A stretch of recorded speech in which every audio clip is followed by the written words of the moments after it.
Motolex ba? Yes, sir.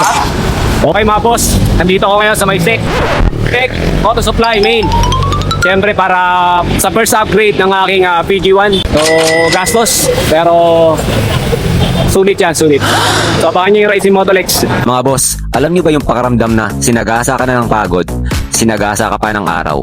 Ganun yung nangyari sa akin. Mula Montalban hanggang Caloocan. Para lang makarating sa SEC Moto Supply Main Branch. Grabe, hindi lang biyahe to. Pilgrimage na to. Yung araw, hindi lang tirik. Parang galit sa akin. Personally, feeling ko may atraso ako sa araw eh. Kada preno ko parang may libreng sauna. Pero syempre, hindi tayo basta napagod lang. Napagod tayo para gumastos. Oo, tama narinig nyo, gumastos.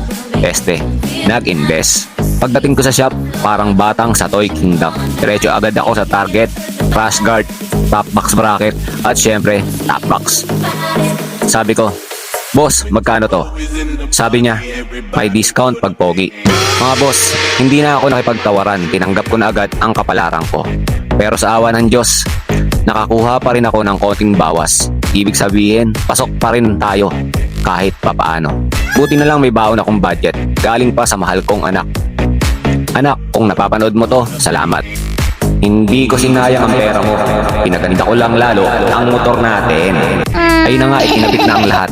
Crash guard, pang proteksyon sa mga oops moment. Top box bracket, para solid ang kapit. At syempre ang top box para sa extra gamit at extra yabang. Mabilisan lang ang kabit kasi day off ko lang to. Walang time mag-inarte. Habang kinakabit, nakatayo ako dun. Pawis na pawis pero proud na proud. Parang tatay na pinapanood yung anak niyang gumraduate. At syempre, hindi lang to basta upgrade. Preparation to. Kasi mga boss, next week, Norte 4.0 na kami ni Kuis Fred. Ibig sabihin, ito yung 4 na beses kaming magkasama na nag-iikot at maggagala. Magliliwaliw sa Norte. Kaya kailangan ready ang PG1 ko. Hindi pwedeng papogi lang. Dapat handa sa laban. Long ride, init, ulan, lubak. Kahit ano pa yan, game tayo. Sa totoo lang, yung biyahe ko papunta dito, parang training arc na agad. Kung kinaya ko ang Montalban to Caloocan at Kirek ang araw, mas kakayanin ko ang Norte. So kung nag-iisip kayo kung worth it ba mag-upgrade mga boss, oo, hindi lang sa forma, kundi sa confidence sa biyahe. At kung may discount din kayo dahil pogi, di mas lalong oo. Kaya tara na, upgrade na rin kayo at magkita-kita tayo sa daan. Pawisan, pagod, pero masaya. Okay, first upgrade natin kay PG1. Maglagay tayo ng crash guard, bracket, saka top box. Siyempre, shoutout sa mahal kong anak, Lana Alexa, maraming salamat. So, yun yung first upgrade natin. Siyempre, dito yan, no? Sa SEC.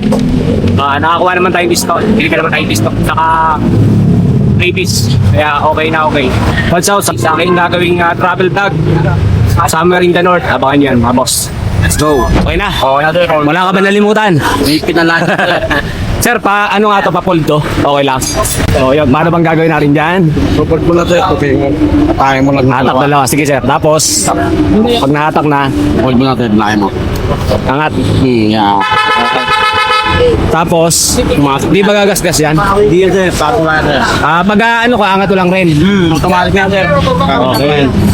Okay, so okay na. Okay, siyempre, nagkabit ng aking napistol ng aking carry can, sir. Drop yun, sir. Bakit? Yan, si Sir Salim. Thank you, sir. Thank you.